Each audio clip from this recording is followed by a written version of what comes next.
So last time we went through the two paragraphs of 18 and 19 of Iran, right? Does anyone want to share with us the summary of what we did last time, if you were there? Anybody?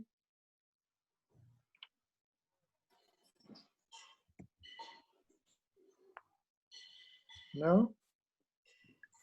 Okay. Just to mention one thing, Yes. things that we talked about the different languages of Arabic and Persian, and the qualities each of these languages have.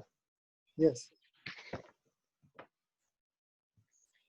And I think Oshan found something and he sent it. I wasn't able to read it. Do you know what it was? Is Oshan there himself? About the qualities of the two languages, the Arabic and the Persian language.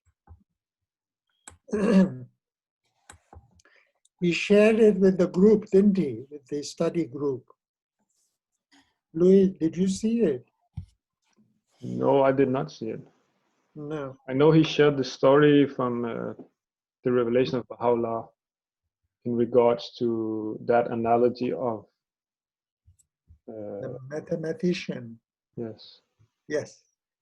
Okay, so that was it. Anyway, the quality of the Arabic language is that it's probably the vastest. It's a very vast language, and therefore, at least in the last two dispensations of Islam and the Baha'i faith, this language has been used extensively. And of course, Persian in itself, it has a great quality. It's a poetic language. It's, it's a very sweet language, they say, and so on. But if friends do find more about anything more about these languages and you want to share with us, please, whenever, either online or in the next session, you're welcome to do so. And so in this paragraph 18, Baha'u'llah is telling the uncle of the Bab that he had revealed in the language of Hijaz. Hijaz is the western part of the Saudi Arabian, or the Arabian Peninsula. And he said that while he was in Baghdad, he revealed some tablets there in which he explained some of the verses related to the coming of the manifestations of God. And then he goes on to say, because the uncle had asked Baha'u'llah, you see, he says, according to your request, I am repeating some of those which was revealed in that particular tablet. And the tablet that he reveals to, that epistle, is the Gems Jawahir of Divine al-Asrar, or the Gems of Divine Mystery. And we went through that what it's all about, and that in 2002 it was translated by the Universal House of Justice and published. So it is available in English for people who want to read and study it. And then at the end of the paragraph, he hints discreetly at his own station. I think it's quite obvious from this book, also from that book, Gems of Divine Mysteries, that he is in authority. He has that divine power. One can sense it. And of course, people were not sure about it, people who were around him, but they became, of course, after his declaration in 1863 in the Rizwan Garden in Baghdad, it wasn't surprising for many people who had come to his presence. So that was kind of gist of this paragraph. Any other points? Anyone is burning to share with us? We had a question from Ashraf in Yes. to a specific part of that paragraph, which is the one where he says, "And now responding to your request, we shall cite the latter part that says that haply the sore thirst in the wilds of remoteness may attain unto the ocean of divine presence, and they that languish in the wastes of separation may be led unto the home of eternal reunion." And he was asking about whether these were two specific people. And then I guess we talked about how that Baha'u'llah reveals words that are, this book was revealed for this maternal uncle of the Bab, but also for all these souls that he talks about here. And it's almost the same sentence he writes, but with different words, using different analogies, which might present different things or give us some wisdoms. If we reflect on them, we're able to understand them. Yes, yes. Yeah. Yes. That's a very good point, and that's one of the points, or the main point, that in this book, the Kitáb-i-Íqán, Baha'u'llah tries to cover, because he says, what he says is that all the people who became they became enemies of the manifestations as they appeared, they were the ones who were thirsty, who was sore athirst to find the manifestations. They were waiting for him to arrive. They knew he was coming, and yet when he arrived, when he came, when he appeared, they denied him. And that is the point. He says why you should think about that. And he says maybe he's praying to God that God gives him that power. So with the power of his pen, he is able to clarify this for many interpretation in keeping people who are.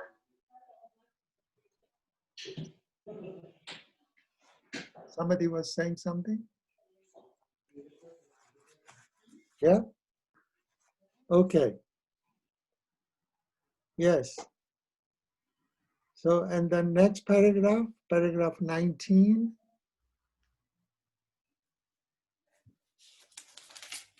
You see, in that paragraph, he's again referring to people who are endowed with understanding. So far, this phrase has come up so many times. It tells us that we should all have that true understanding with conditions attached to it. We read it in the first paragraph and other paragraphs as well. And therefore, he's saying that we cannot understand or develop this true understanding through listening to other earthly people who themselves are lost in that wilderness. And the only way is to go back to the manifestations, to the messengers of God, who in their writings, they explain all that, and think for ourselves rather than blindly follow the religious leaders mainly. People who are endowed with true understanding. And then he gives two examples of the quotations from the Bible. One says, I go and come back again. And the other one says, I go and another will come who will explain to you, who will tell you all that I have not told you. So here he's referring to that station of the manifestations of God that is in unity. They are one and the same. And we read few of Baha'u'llah's quotations about the two stations. One is that divine station, that they have no difference whatsoever. And the other one is the station of what he calls the station of distinction, in which they appear to be different because of their appearance and the way they reveal their words, their names, their attributes. That is how we are lost in understanding them. Yeah?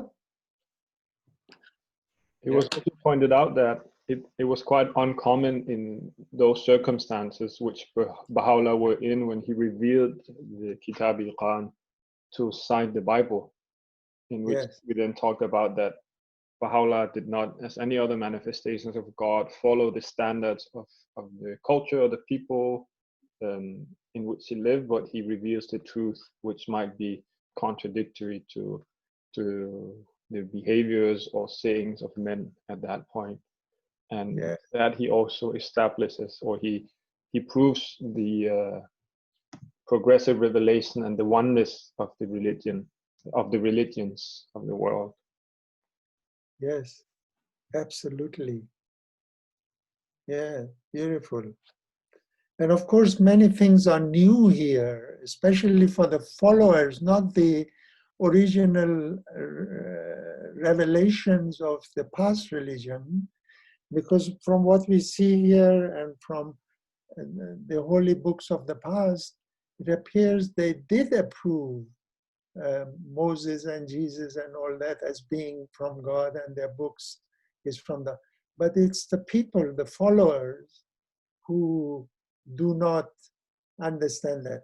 And for the first time, maybe, Baha'u'llah, to the people, has made it very clear in this book and elsewhere in the tablets that there is no difference. They are from the same source, they are the same, and so we should not differentiate any between. The only difference is they come at different times.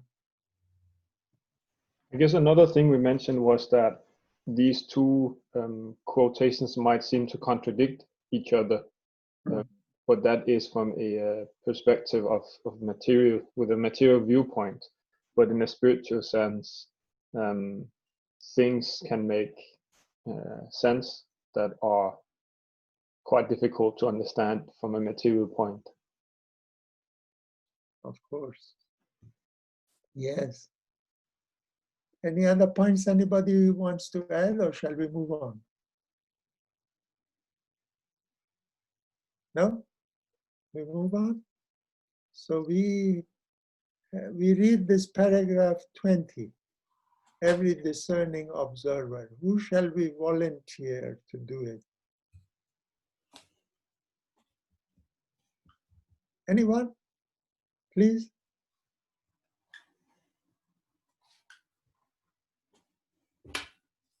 Go on. Anybody? That smiling lady, go on. With the hand under your chin, yes? Yes, sure, I can read. Shivani. I will try. Okay, please. Every discerning observer will recognize that in the dispensation of the Quran, both the book and the cause of Jesus were confirmed. As to the matter of names, Muhammad himself declared, I am Jesus.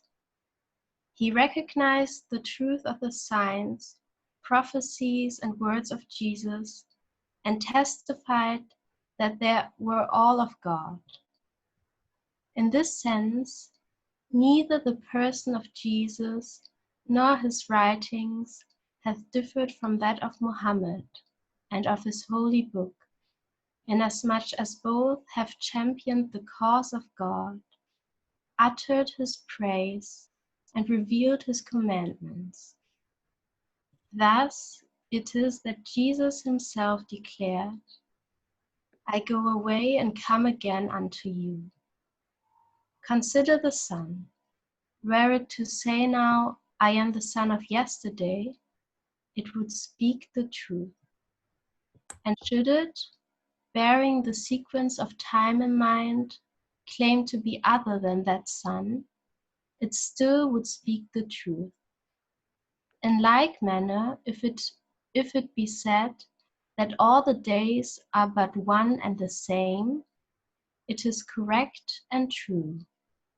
And if it be said with respect to their particular names and designations that they differ, that again is true. For though they are the same, yet one doth recognize in each a separate designation, a specific attribute, a particular character. Conceive accordingly the distinction, variation, and unity characteristic of the various manifestations of holiness, that thou mayest comprehend the allusions made by the Creator of all names and attributes to the mysteries of distinction and unity, and discover the answer to thy question as to why that everlasting beauty should have at sundry times called himself by different names and titles. So you see, at the end of the paragraph, he's telling the uncle of the Bab, conceive accordingly the distinction, variation, and unity characteristics of various manifestations of holiness. Remember last time we read some of the writing that explains that. I've got few more on this subject at the end of the notes. We'll go through that. But you see, this is very clear, isn't it? Anyone who wants to comment on this paragraph? He's given beautiful examples, the two examples. Yes?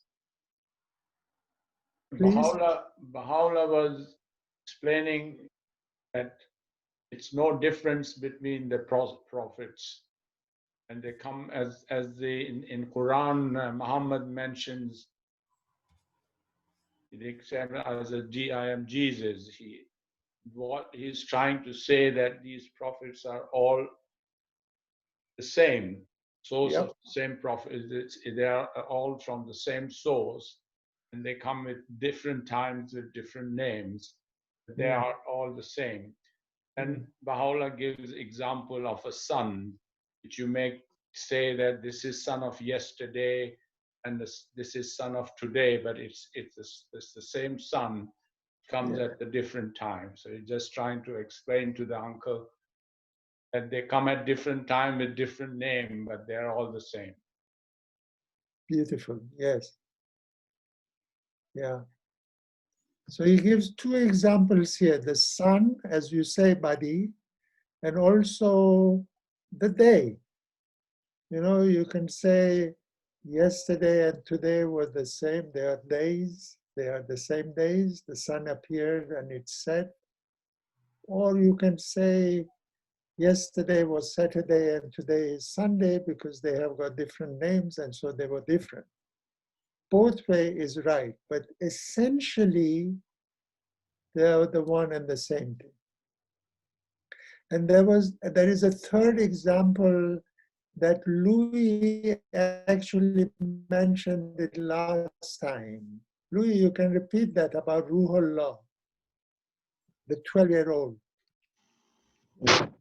Baha'u'llah asking Ruhullah, if I'm correct, after he had a children's class about progressive revelation and the unity of religions, to which Ruhollah repeated what he had learned from the class. And then Baha'u'llah asked him to say in his own words how he understood this theme, to which he used that analogy of the rose of this summer will come again in the next summer. And it's the same rose, but it's also a different rose. Yeah, the same for the prophets of God. And I'd like to point out also that often Adib Taherzadeh would say that we should look into nature to see spiritual truths. He said we should go to the writings and we should go to the nature. And here Baha'u'llah uses this example, for example, with the sun to explain a spiritual truth. And Abdul Baha had said that quote, the spiritual world is like unto the phenomenal world. They are the exact counterpart of each other, quote end. Yes. Yes. That's interesting. Yeah. And over here in the beginning, you see here, it's very clear that Muhammad actually recognizes the truth and the science, Baha'u'llah says, and it's obvious, of Jesus Christ. But you go to any Muslim, it doesn't matter whether it's Shia or Sunnis, most of them would say, no, the Christians and the Jews, they are lost. You know, the only way to God is Muhammad. And it's the same with the Christians. If you go to the Christian, all different denominations, and you ask them, they would say the rest of the people are lost, even within the Christian religion, if they are not, you know, the Church of England or Jehovah's Witness, one will contradict the other. And you see, Baha'u'llah has made it very, very clear for us that we should not differentiate at all between any of these messages. But that's very clear for us. Now, this is quite a simple, straightforward paragraph. But we have, here it mentions dispensation of Quran, and he mentions the name of Prophet Muhammad. I grabbed the opportunity and I thought perhaps we should go into a little more detail about the dispensation of Islam and what the life of Muhammad was. And I prepared some notes, which is easy just to go through it.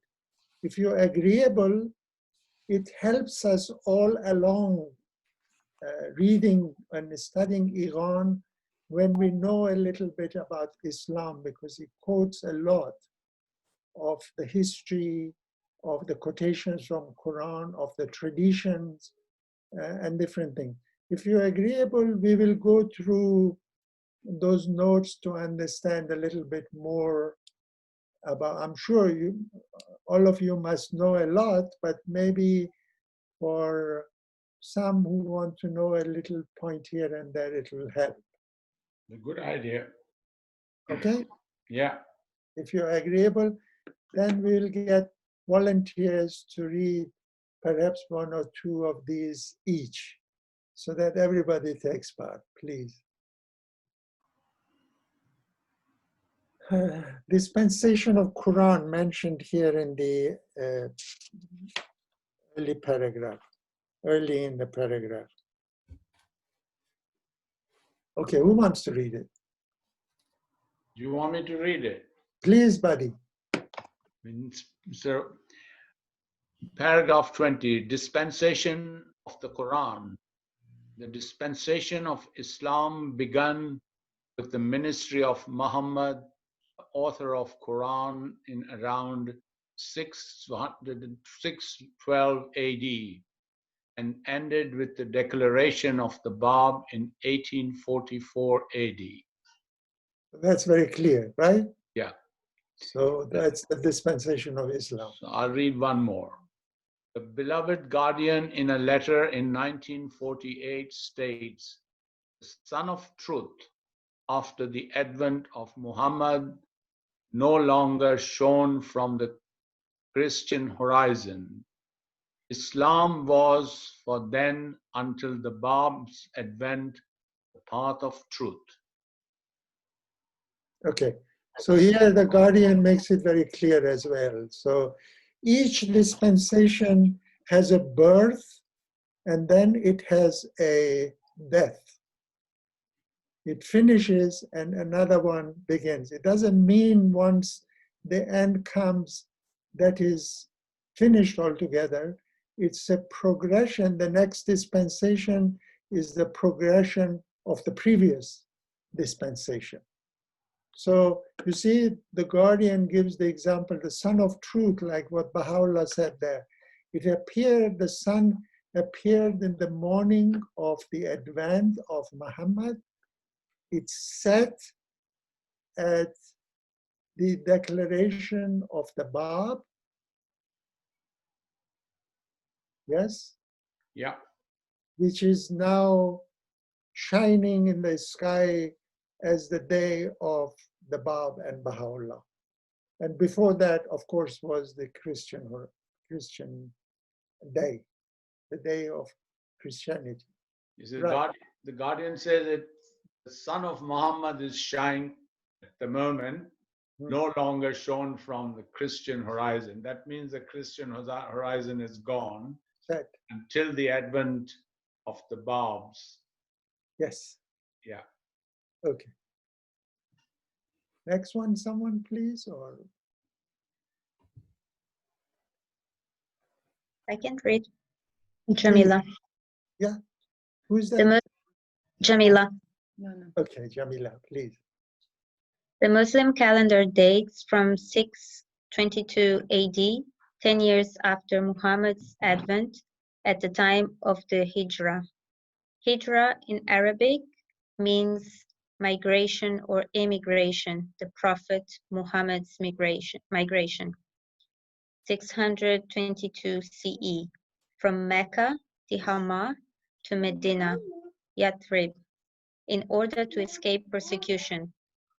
See paragraph 54 of Íqán on Ishra, under Bata, onto Yathrib. Okay, as we go on, there are other references to Muhammad, as I said, and Hijrah means to migrate. And as we will see from the following paragraph, Muhammad was born and he grew up in Mecca. The original name was Tihama, Mecca, in Saudi Arabia. He migrated to Medina just to escape persecution after he declared. Now, his declaration was in 612. Yes?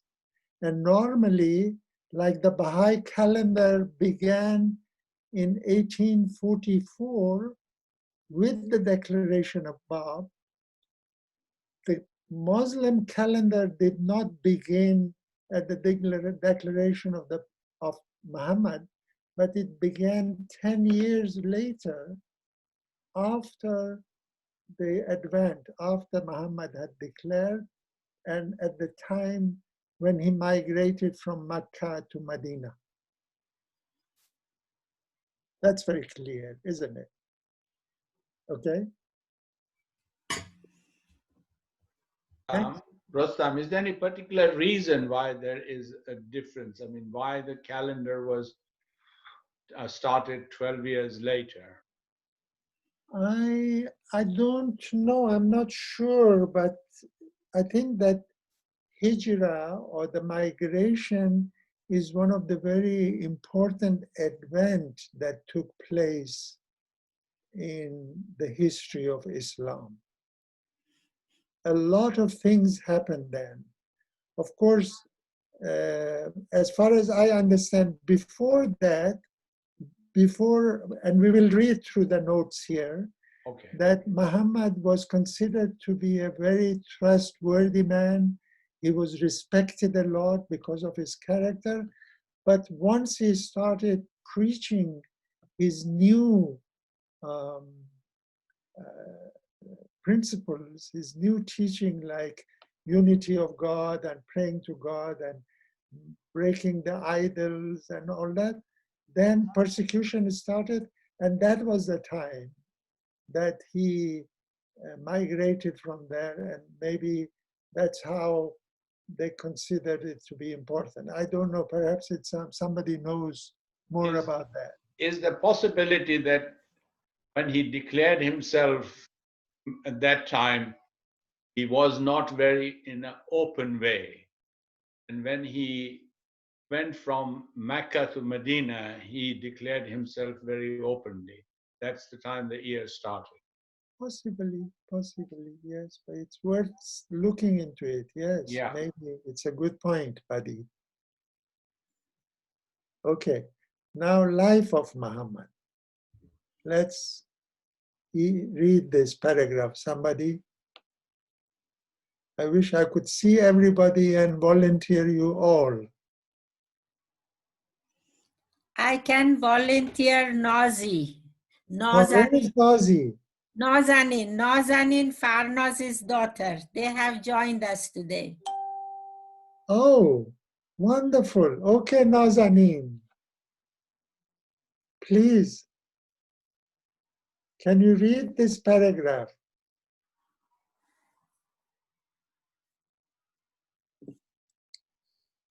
The life of Muhammad. Sorry, you're on mute. Is she? The life of Muhammad Abdullah, it's Ibn Abdullah, Ibn Abdul Muttalib, because yeah. oh, Ibn Hashim was born around year 570 AD in Mecca, now Saudi Arabia, to the Banu Hashim clan of the Quraysh. Yeah. Quraysh tribe, one of Mecca's prominent families. His father, Abdullah, died almost 6 months before Muhammad was born. According to Islam tradition, Muhammad was sent to live with a Bedouin, which is a nomadic Arab of the desert, family in the desert, as desert life was considered healthier for infants. Yeah. Muhammad stayed with his foster mother, Halima bint Abi Zuhaib. Zuhaib. Bint Abi Zuhaib means Halima, who was the foster mother. She was daughter of Abi Zuhaib. You know, in the olden days, that is how they were identified. They didn't have surname as we have nowadays. They would be son of so-and-so, or bint. She was daughter of so-and-so who was fostering Muhammad as a child. Right. Oh, right. Okay. And her husband until he was 2 years old.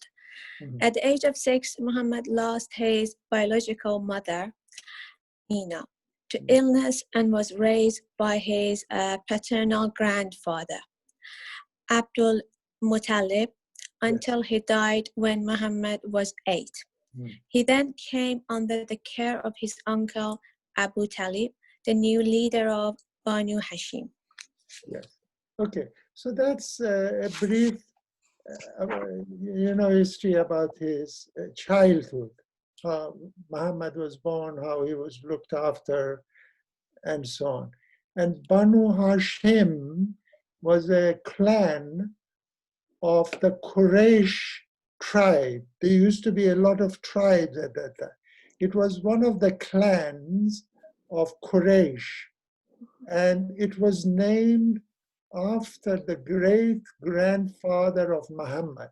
You see, here, Muhammad's father was Abdullah, his grandfather was Abdul Muttalib, and his great-grandfather was Hashim. Therefore, this clan was called Abu Hashim. And we will come across these terminologies. And once we have these here all along reading the book, then it is easier to understand. Thank you, Nazanin. You're welcome. Thank you. Yeah. Dr. Beheshti, there is an amazing film about the early life of Muhammad. Yes. Like it's like the best quality, you know, like, I don't know, I don't want to say Hollywood is the best, but you know, made with a very big budget and very well done. And it's a Persian film actually. And you know, the Persians are also famous for their cinema. Yes. And I think it tells of his life as a child. Yes. And it's really good. Like it's a proper film. And if you speak Farsi, I guess it's. What's the name of it called? I'll find it and I'll post a link in the group. Yes, I heard about it before too, but unfortunately I haven't seen it. So one can see it online, right? I think you can watch it online. Yeah, I think I watched it last year online. I'll find the film then and I'll post the film. But I think it's really worth it. Wonderful. Like it's a good film. I heard about it. Great. Great. Okay, Oshan, as you exposed yourself, can you read this paragraph now? I'm searching for the film. No, okay. You have time tonight, later on. Okay.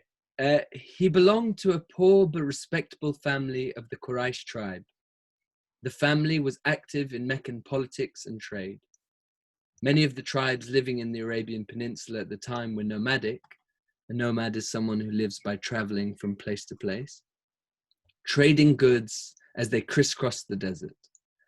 Most tribes were polytheistic, worshipping their own set of gods. The town of Mecca was an important trading and religious center, home to many temples and worship sites where the devoted prayed to the idols of these gods. The most famous site was the Kaaba, meaning cube in Arabic. It is believed to have been built by Abraham and his son Ishmael in his early teens.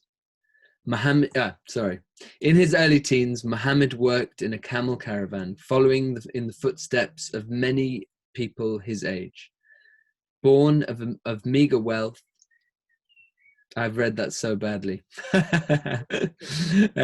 Working for his uncle, Abu Talib, he gained experience in commercial trade, traveling to Syria and eventually from the Mediterranean Sea to the Indian Ocean. In time, Muhammad earned a reputation as honest and sincere, acquiring the title Al-Amin, meaning faithful or trustworthy. Yeah. So, most of his, shall I continue or? Yeah. This is all clear, isn't it? Yeah. Yeah. Okay. Yes. Yes, it's something quite amazing here is that,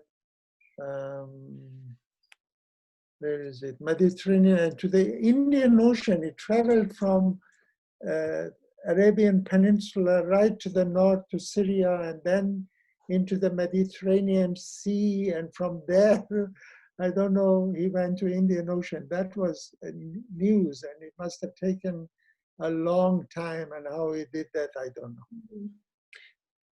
Is it, Dr. Beheshti, is it during those trips that he met with the Christian monk, or was it when he was older? I think it was when he was younger, no? It probably was, yes. I think there's a story that he met a Christian monk who foretold that he was going to be a messenger of God or a prophet or something like that. Okay. Yeah. Because sorry. Go on. Most of his early life was spent as a merchant. In his early 20s, Muhammad began working for a wealthy merchant woman named Khadija, 15 years his senior. She soon became attracted to this young, accomplished man and proposed marriage. He accepted, and over the years, the happy union brought several children. Not all lived to adulthood, but one, Fatima, would marry Muhammad's cousin, Ali ibn Abi Talib, whom Shia Muslims regard as Muhammad's successor. So that's clear, right? Does that film show this also, this relationship with I don't think so. I think it ends when he's still a child. Okay, all right then. Next. Should I continue or someone else? If there is anybody else, fine. Otherwise, yes, please. Who else do we know is I can there? read. Who? I can read. Fahrenheit. Farana Khanum. Yes, please. Muhammad was also very religious, occasionally taking journeys of devotion to sacred cities near Mecca. On one of his pilgrimages in 610 AD, at the age of 40, he was meditating in a cave on Mount Jabal al-Nur, Jabal al-Nur, yes. Mount Hira, near Mecca. Yes. The angel Gabriel appeared and relayed the word of God. Recite in the name of your Lord who creates man from a cloth. Recite, for your Lord is most generous. These words became the opening verses of Surah chapter 96 of the Quran. Most Islamic historians believe Muhammad was initially disturbed by the revelations and that he didn't reveal them publicly for several years. However, Shia's tradition states he welcomed the message from the angel Gabriel and was deeply inspired to share his experience with other potential believers. Okay, so here it's that he was 40 in 610 AD when he experienced the revelation of God through angel Gabriel. Okay, this one?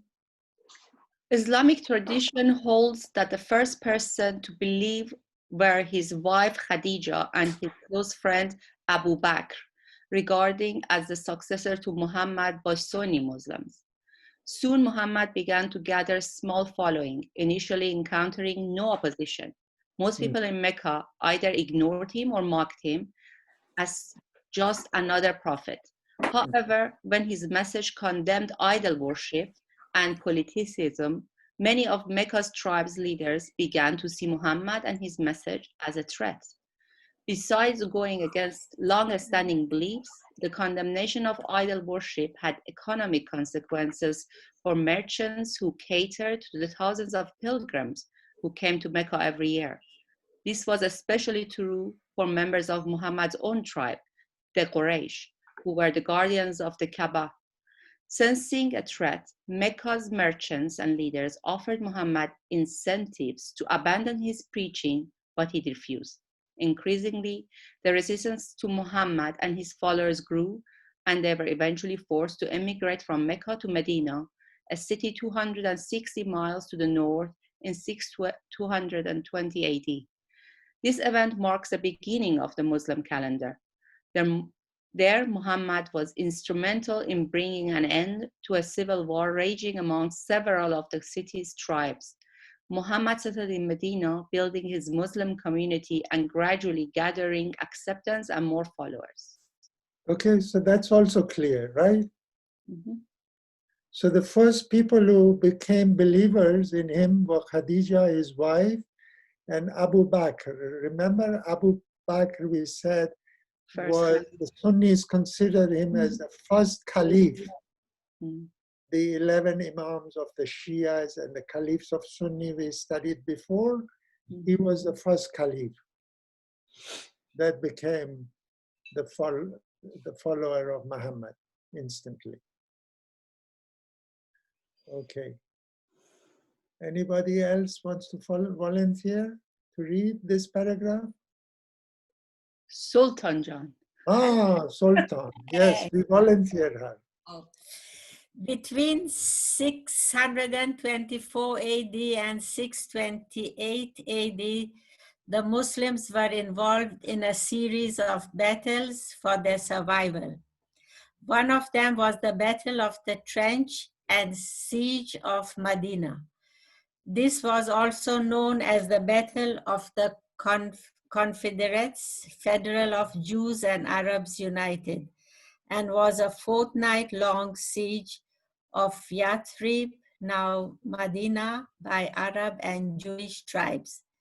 The strength of the Confederate armies was established around 10,000 men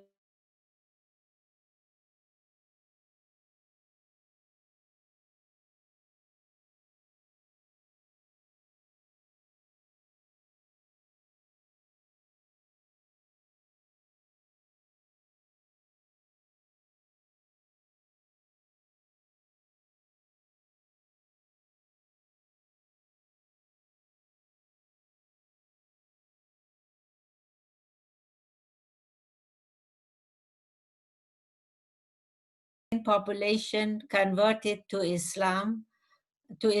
Muhammad and his followers then proceeded to destroy all of the statues of pagan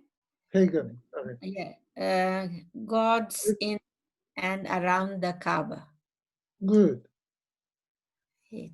So there were two wars, the Battle of the Trench, which was in Medina, and it appears here, and we read in the Baha'i writings that the Muslims in those days, along with Prophet Muhammad, they were persecuted a lot. And they declared wars against them. And therefore, they had to defend themselves. You see, for example, here says a series of battles for their survival. They had to survive, like the Babi in the beginning. They defended themselves and they fought in Fort of Tabarsi and so on. So for their defense, they had to fight. And this battle was in Medina. There were the two groups, the Jews and the Arabs. They united together and they fought against Muhammad and his followers. And their army they estimated that there were 10,000 men with 600 horses and so on, but they were only 3,000 armies. And with tactics, they were able to win this war in Medina.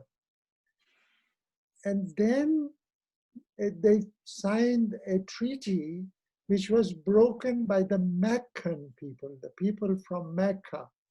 And therefore, the Muslim army marched into Mecca to take over Mecca, and they were successful in doing that. So there were these two important wars that took place between the Muslims and the non-Muslims. Any points to add or subtract? No? We carry on.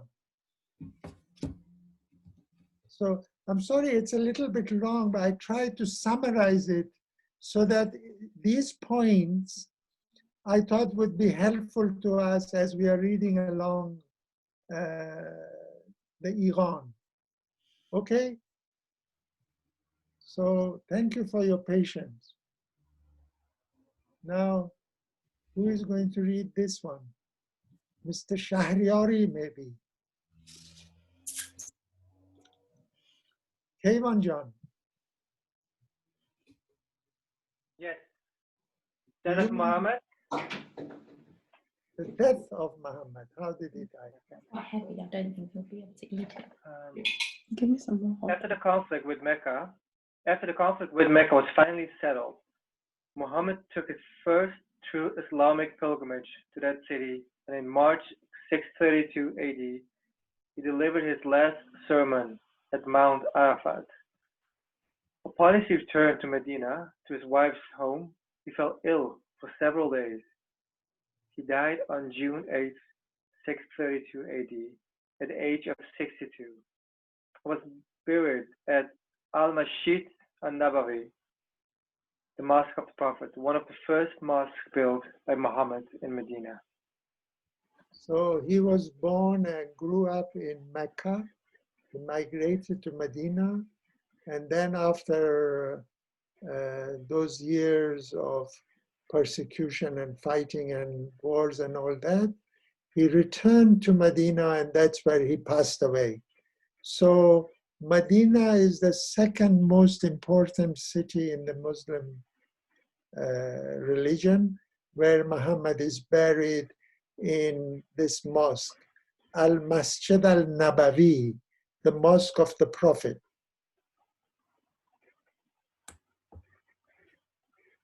Okay, now this is interesting. This Miraj history. Who would want to read it?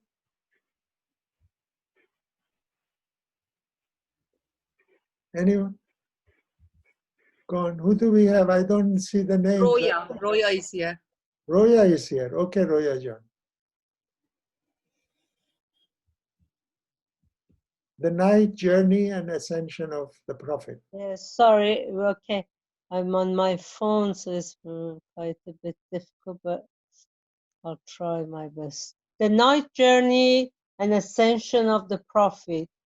Accounts of the ascension mirror of Muhammad have captured the imagination of writers and painters of centuries. One night while the Prophet was sleeping, the Archangel Gabriel came and led him on a journey, mounted on the heavenly steed bearer. Muhammad traveled from the Kaaba in Mecca to the furthest mosque, which Muslims believe to be the Al-Aqsa Mosque in Jerusalem. There he prayed with other prophets such as Moses, Abraham, and Jesus, and ascended to the skies, where he was led by Gabriel through paradise and hell, and finally came face to face with God. He then returned to earth to continue spreading the message of Islam. According to Islamic belief, Muhammad was the only person to see heaven and hell while still alive. So you see this story, isn't it interesting? This is what belief. Miraj in Arabic means a ladder for climbing, and therefore it means his ascension. So he was sleeping when Archangel Gabriel came to him and they led him on this journey. And they say that he's gone to Al-Aqsa Mosque in Jerusalem. And he went on this horse, Buraq, means lightning. You know, that reminded me of Baha'u'llah when he was in Bahji. You know, he had a white donkey, was called Rad. It was given the name Rad because she was fast. Rad means thunder. And when she died, they brought him another donkey from Iran and they called it Barq in Persian, meaning lightning. So Muhammad had the same, a horse in the dream that was called Buraq. And Baha'u'llah's donkey was called, they called it Barq. So I thought that was a coincidence here. Now, several years ago, we went on pilgrimage to the Holy Land and we went to Jerusalem. And I think that was when Buddy, we went together. Remember, we went on Mount Olive. And they showed it us was in 1981. 81. On Mount Olive, they took us to a little room and they showed us on the ground a little stone on which there was a huge impression of a foot. And they told us that this is how Christ ascended to the kingdom, and that is the footprint he has left. A few miles the other side, next to the Al-Aqsa Mosque, is a mosque with a dome, and it's called the Dome on the Rock Mosque. Nowadays, when you go there, you are not allowed, unless you are a Muslim, you have to prove yourself to be a Muslim, then they will let you into that mosque. Otherwise, you just go around it, you don't go inside. But in those days, in 81, was it, Buddy? Yeah. We went in there, and there was a little window where you could put your hand in and feel the print of a footprint on the rock. And they said that was the footprint of Muhammad when he did the Miraj, when he ascended to the kingdom. You see? So physically, I don't know how they have made those footprints, but they believe truly that it was. And this is the dream that clarifies that point, that how did Muhammad get there?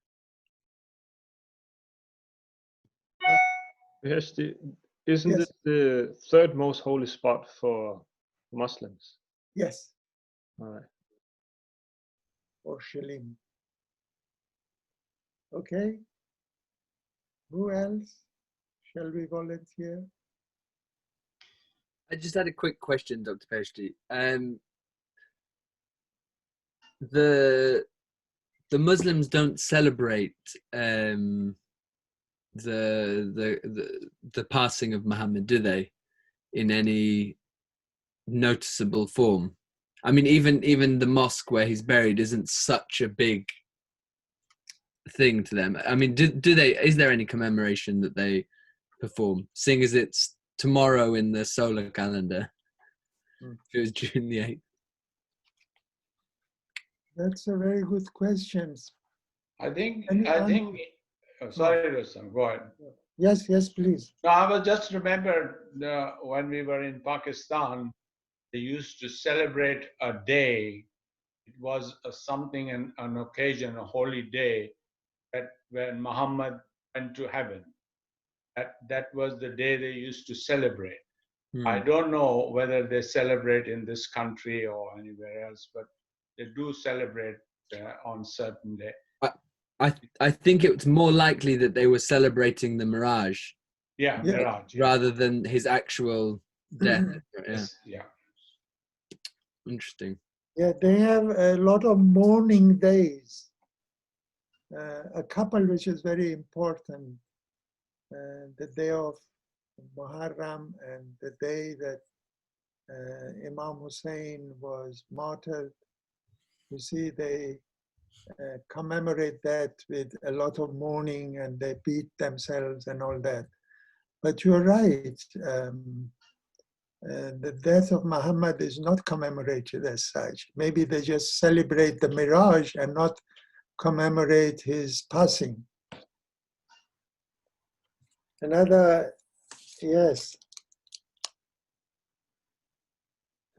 important point to perhaps find out a little bit more why. Why don't they do that? Do we have anyone from the Muslim background who would perhaps share something with us? Farana Khanum, do you know anything about that? No, sorry. No. Okay. I was born in a Baha'i family. I read I studied until I was 15 in Iran, so you had to study the Quran in the school, but I don't know. I cannot remember. Yes. Anyway, it's something that we could perhaps find out. There must be a wisdom behind that, Oshan. Actually, we can ask Farnaz. Farnaz, do you know? Farnaz Khanum is there? I didn't Yes, recognize. yeah. Sorry. Actually, I became from a Muslim family, but I don't know anything about Islam because they didn't teach us. Just, you know, we born to Muslim family, and then we didn't choose any religion, and that's why I became Baha'i, because this is my decided to come. But I don't know anything, I don't have any information or anything about Muslim religion or Islam. Yeah. Yes, but it's interesting. Thank you. Thank you very much. Okay. So that's a little bit about Muhammad and the dispensation of Islam. And I will share the notes with you tomorrow. So as we read along, maybe these points or even more detail, if you want to find out yourself, you can go through it, will help us read and understand Iran a little bit more. Now, remember last time we read about the unity of the messengers of God and the station of them? There's a little bit more here that we quickly read about it. Who is that? Is that Tina on the screen? Yes, Tina Khanum? Would you like to read that? Mysteries of distinction? Yeah. Okay. Mysteries of distinction and unity. This phrase, as well as the phrase, the manifestations of the unity of God with divine insight, in the previous paragraph, relates to the two stations of the messengers of God. One station is that of unity, in which they are one and the same.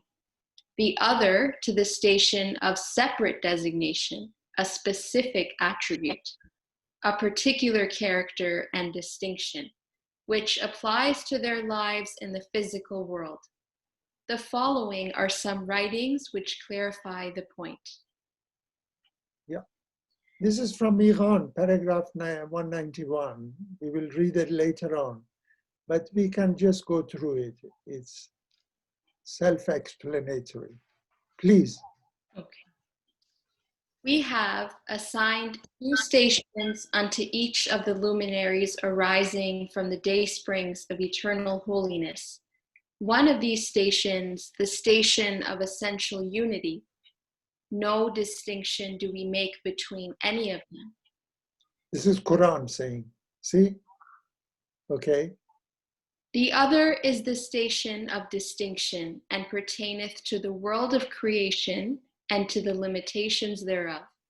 In this respect, each manifestation of God hath a distinct individuality, a definitely prescribed mission, a predestined revelation, and specially designated limitations.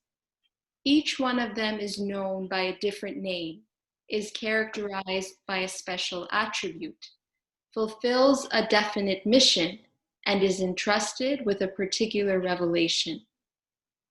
Even as he saith, some of the apostles we have caused to excel the others. To some God hath spoken, some he hath raised and exalted. And to Jesus, son of Mary, we gave manifest signs, and we strengthened him with the Holy Spirit. So that's Quran as well, the last verse. See how Quran agrees with the unity of the station of the manifestations of God. Now you try to convince the followers of Islam that No, Muhammad is the only prophet. He is the Khatamun Nabi'in, you see, and so on.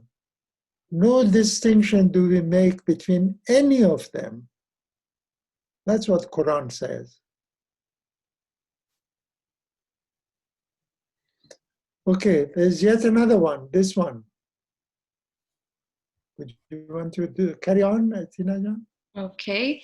It is because of this difference in their station and mission that the words and utterances flowing from these well springs of divine knowledge appear to diverge and differ. Otherwise, in the eyes of them that are initiated into the mysteries of divine wisdom, all their utterances are in reality but the expressions of one truth. As most of the people have failed to appreciate those stations to which we have referred, they therefore feel perplexed and dismayed at the varying utterances pronounced by manifestations that are essentially one and the same. Okay. So you see, Baha'u'llah is talking about the two stations. The first one is of that of essential unity. And then the second one is the earthly one, their appearance. And last time we gave that example of Mr. Adiptoyzada, the analogy of a mathematician and someone who doesn't know much about mathematics is unable to recognize that station. And here he says it's this second station that people become perplexed and they think that they are different. Yeah? Anything you want to add or any points to share with us? Anyone? And then there is that last phrase that Baha'u'llah says, and discover the answer to thy question to why that everlasting beauty should have at sundry times called himself by different names. So, you know, we read in the original history in the beginning that the uncle of the Bab wrote some of his questions on paper by the instruction of Baha'u'llah and delivered to him. And within 2 days, this book was revealed, the Kitáb-i-Íqán. But here, Baha'u'llah says, your question about why do the manifestations of God appear with different names, it is not the question that he put it in that letter to Baha'u'llah. It was the question that was discussed with Baha'u'llah when he met him for the first time, before he wrote his letter. And that's all it says. This question is not among the ones in the original letter of the uncle of the Bab. Baha'u'llah evidently addresses himself to points raised in the conversations held before Haji Mirza Sayyid Muhammad composed his letter. So that was in conversation that he brought up. And of course, that question resembles the question that that religious leader in Najaf of Baghdad asked Baha'u'llah, in which he revealed the gems of divine mysteries. Okay.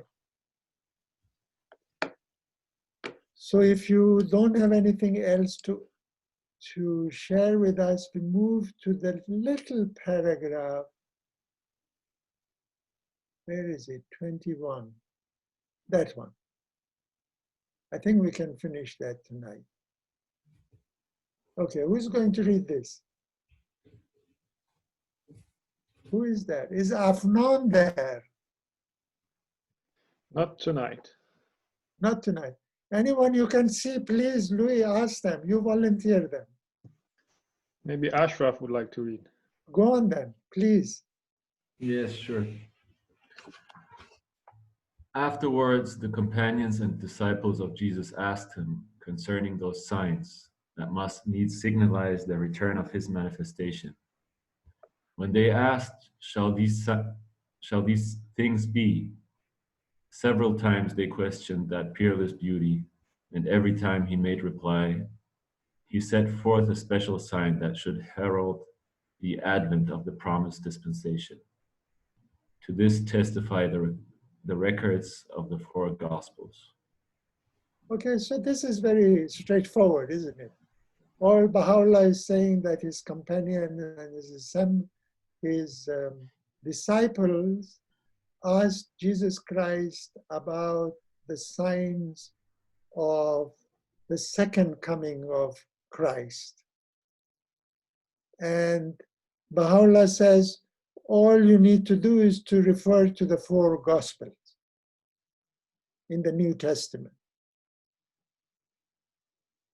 Yeah? Now, the question is, what are the four Gospels? I didn't know much about that, so I went digging into it and found a little bit about it. So we just read this. What are the four Gospels? Shall I continue? Yes, please do. Who is that? Is that Ashraf? Yes. Wonderful, Ashraf. Yes, do. To this testify the records of the four Gospels. There are 27 books in the New Testament of the Bible. The first four books of the New Testament are known as the Gospels: Matthew, Mark, Luke, and John. The Gospel can be defined as episodic narrative of the words and deeds of Jesus of Nazareth. Each book tells the life, ministry, death, and resurrection of Jesus Christ. To learn about the things Jesus said and did, one needs to turn to these ancient texts, believed to have been written by eyewitnesses or people who spoke with them during the first century. Matthew, a disciple who was a tax collector. John, the beloved disciple mentioned in the fourth Gospel. Mark, the secretary of the disciple Peter. And Luke, the traveling companion of Paul. Gospel originally meant the Christian message or a good news. But in the 2nd century, it came to be used also for the books in which the message was set out. Okay. So I'm sure a lot of you perhaps knew about what the Gospels are, but these are the four books that are called the Gospels in the New Testament. And I've just put this summary on so we have an idea when we refer to the Gospels, what do they mean? But if you want to read more about it, you can go online and it tells you more about Gospel, how they were translated, what is the canon Gospel and what is the other one, and so on, when the translation was done, and so on and so forth. But these are the ones. And I thought this is a good opportunity, perhaps, to quote 2 or maybe 3 quotations from each one of these books, from Matthew, Mark, Luke, and John, about the second coming of Christ. And we will just read through that what it says. What does Matthew chapter 24, verse 3 to 5 say? Who wants to read it? Who is there that I can't see? Or Louis, you can see and volunteer them. Maybe Fanya can read. Who? Sure. Yes, I can. Go on then.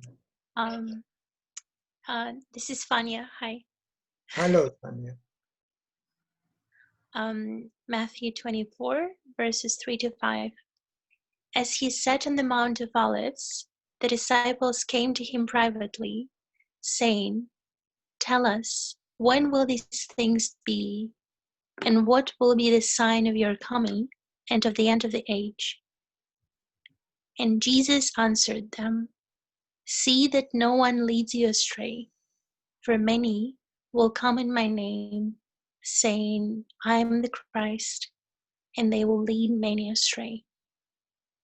You see, this 3 verses in itself, although he's not saying I'll come back, in other places he has said it, in John and so on, but he says that you should be careful that there are false prophets who might mislead you, which in itself proves that he's coming, but be careful of the others. Okay? Please continue with the next one. Matthew again. For the Son of Man is going to come with his angels in the glory of his Father, and then he will repay each person according to what he has done. Yes. So he will come in the glory of his Father. Who is the Father? God, Allah. Glory is Baha'u'llah, glory of his Father. Okay? The next one, please. Then will appear in heaven the sign of the Son of Man, and then all the tribes of the earth will mourn, and they will see the Son of Man coming on the clouds of heaven with power and great glory. There you are. So those are 3 from Matthew. Now a couple from Mark. Shall I continue? Yes, please. There's not much left. Therefore stay awake, for you do not know when the master of the house will come, in the evening or at midnight, or when the rooster crows, or in the morning. Mm-hmm. But concerning that day or that hour, no one knows, not even the angels in heaven, nor the Son, but only the Father. Be on guard, keep awake, for you do not know when the time will come. This is, of course, I don't know in what context one should take this, but you know, Abdul Baha in some answered questions, and many Christians have proved the time and the place of the coming of the return of Christ. Isn't that true? 1844, like the German Templars who calculated even the place of it. But here is in a different context. I don't think it's that time that we are thinking about. You see, I think it refers to our own ignorance, that we should be aware and more deepened about it, and we should be prepared, isn't it? It's referring to people who are perhaps not that deepened in their own religious books. What do you understand, guys? I see here, hi, it's Jamila. I think here it's Yes. also referring to the willpower of God, because he knows and he does without asking permission from us. Of course, And yes. I think Yes. most of the manifestations of God, they didn't know that they were the chosen ones. And I think most of them were surprised to receive this message.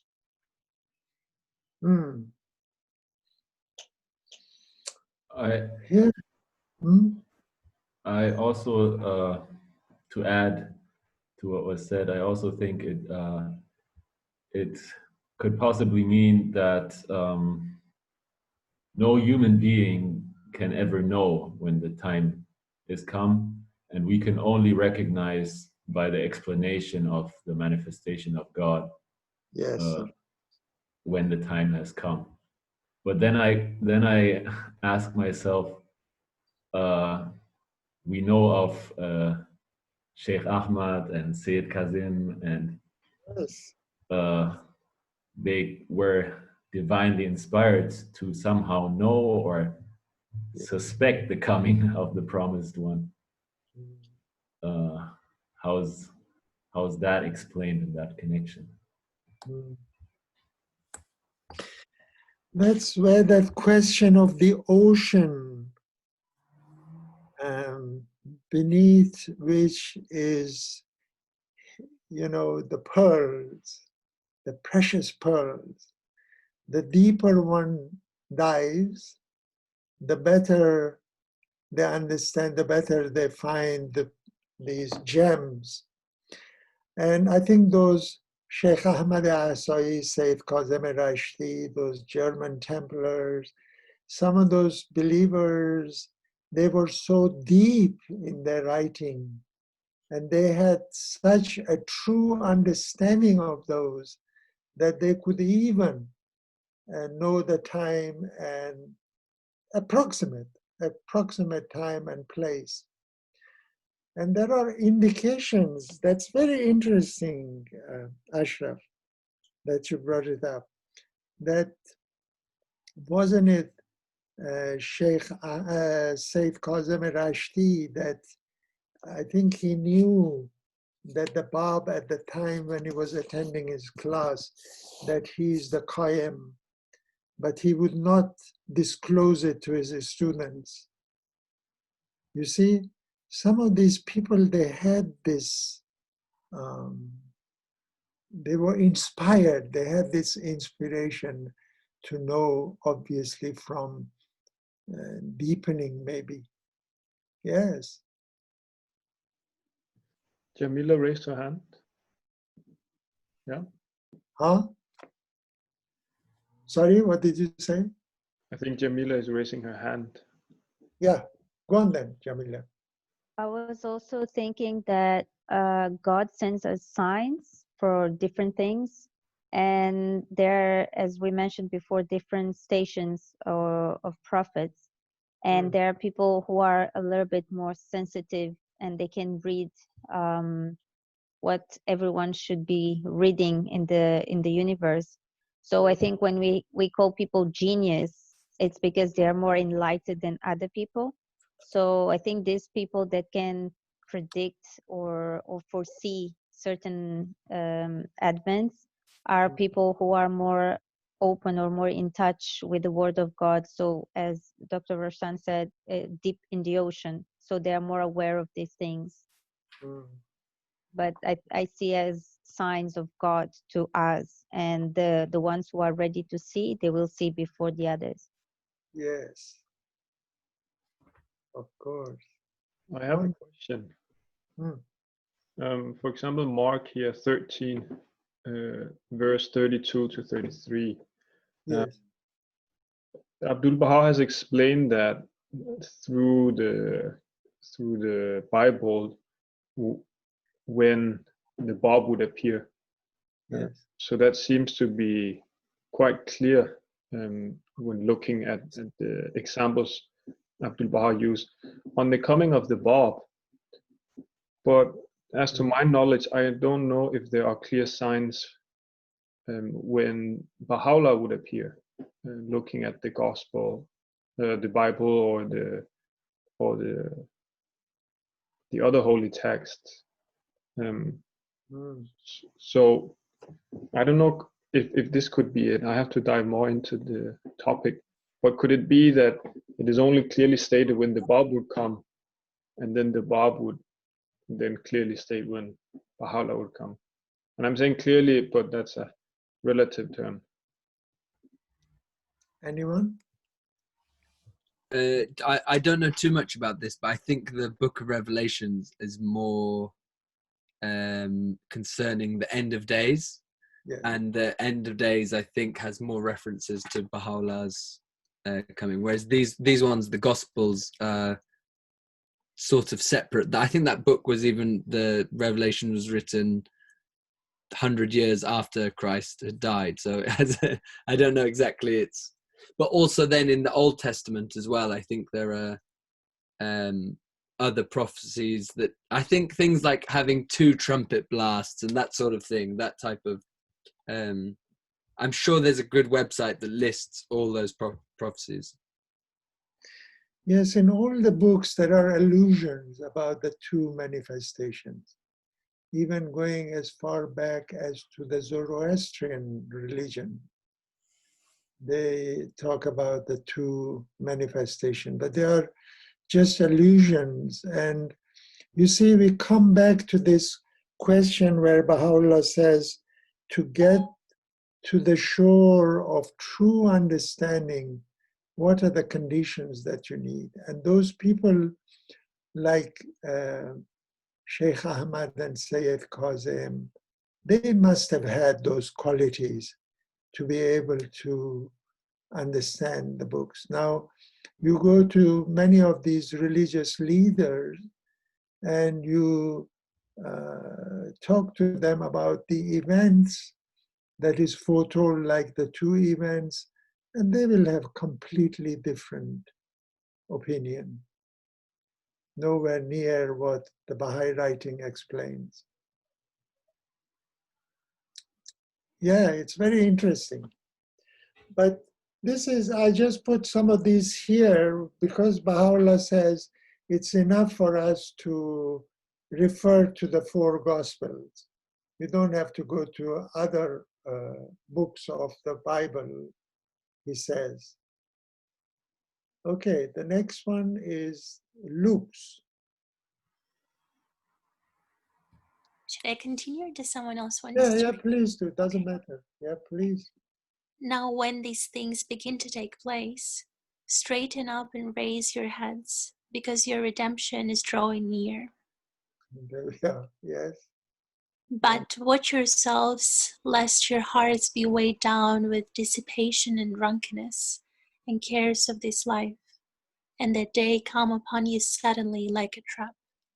For it will come upon all who dwell on the face of the whole earth. But stay awake at all times, praying that you may have strength to escape all these things that are going to take place, and to stand before the Son of Man. You see, like here is asking us to be detached with dissipation and drunkenness and cares of this life. You see? And then he says to keep awake. You can't stay awake for 1,260 years, you know, or 2,000 years. Stay awake means what? Means to deepen yourself, to see what your book is saying about the next manifestation. All those qualities, the virtues that one needs to have, that knowledge, that understanding. Okay. You also must be ready, for the Son of Man is coming at an hour you do not expect. You see, ready.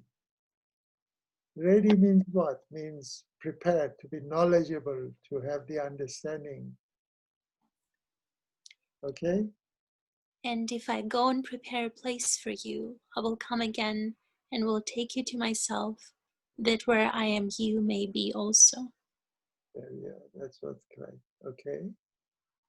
And now, little children, abide in him, so that when he appears, we may have confidence and not shrink from him in shame at his coming. That's it. That's on these 2 paragraphs, 20 and 21. If you want, do you have anything to share or expand on what we discussed? Sally raised her hand, I suppose. I just have a question. When we were discussing the night journey of Muhammad by the angel Gabriel, is this actually in the Quran, or is this just is this a hadith attributed to Islam? I don't think it's in Quran. It must be Hadith. Okay. It must be Hadith. Okay, thank you. Yeah.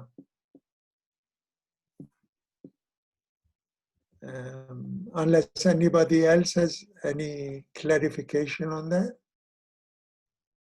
Sorry, Rosam, what was the question? I didn't follow that. The question about Muhammad's night journey, that the angel Gabriel took him to Al-Aqsa Mosque, and he, with the other prophets, he met God, and then he was taken to hell and heaven, shown around hell and heaven, and returned to earth to fulfill his mission. So Sally is asking whether this is from Quran or is it just a tradition. It's a hadith, yeah, I think as you mentioned, yeah. It's Yeah, not in the Quran. Yeah,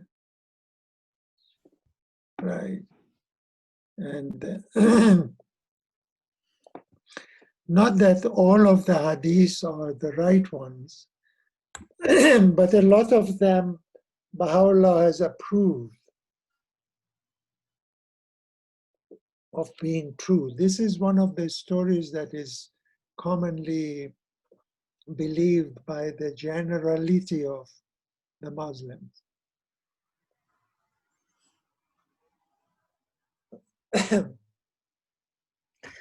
Okay, anything else, or shall we have an ending prayer? Sally, your hand is still up. You have something to say? No, I'm sorry. I don't mean to have my hand up. I'll lower your hand. There you go. Thank you. So, Louis, can you bring everyone on my screen as well now? Yes, I will. I get a chance to see everyone. Anya is there, Tina, of course, Badi, Mehri, Anjani. May is also there, but she's quiet. And Farnos Khanum. Allah, Pa. Allah, Sadat Thank Khanum. you so much. It was Pleasure. wonderful. It was wonderful. Really, I enjoyed. Thank you. So sorry. It's just because this time is the first time, and then you ask some question for next time. I can go to some briefly about Muhammad and declaration and something small things. Wonderful. I can say. Thank you so much. Pleasure, pleasure, pleasure. And then Farna say an ending prayer. She's got a beautiful voice. Oh, wonderful. Oh, Is it Persian? Is it Persian? Of course, of course. Tina, you're raising your hand. Okay. Yes, we just had a question about the recordings. Is it possible to obtain the recordings of the class afterwards? Yes, they're being uploaded to YouTube. I'm not done with all of them. I think I've uploaded 6 sections. The rest will come up eventually. Okay. Sorry for the delay. Thank you so much. Thank you for your patience. I can see Shireen here. I can see SQ. Who's SQ? And another young lady here without the name. Sadat Khanum is there. Ravi is there. Shivani, wonderful. So great to see faces on the screen. So great to see you. Thank you. So we'll have the ending prayer, chanting in Persian. Yes.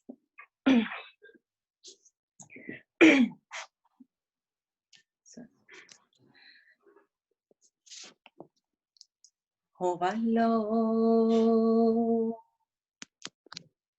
ای متوجه الله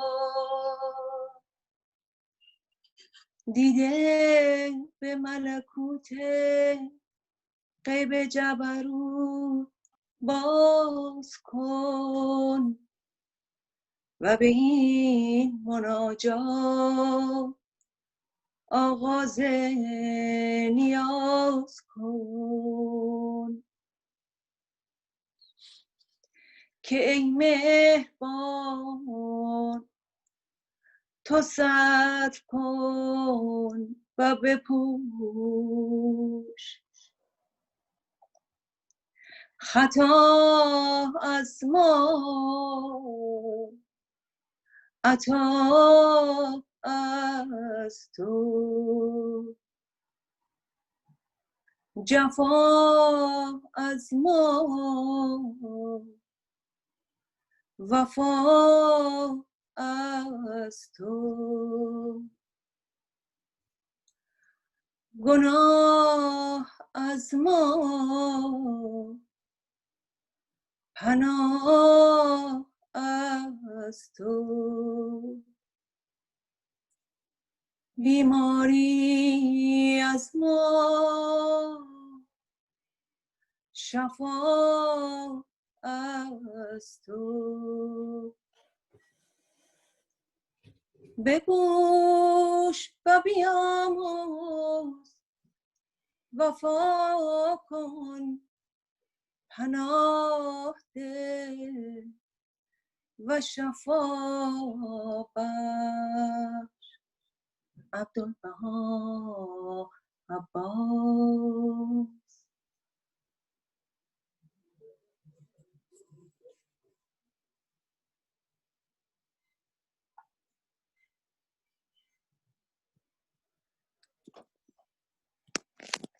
That was beautiful, Farnaz Khanum. Thank you so much. It's my pleasure. Thank you so much. Wonderful. That was so beautiful. Thank you so much. Thanks a lot. Pleasure, Farnaz Khanum. Thank you. She takes after me. Of course, yes. Yeah. On Friday, you're going to chant a prayer, Sultan.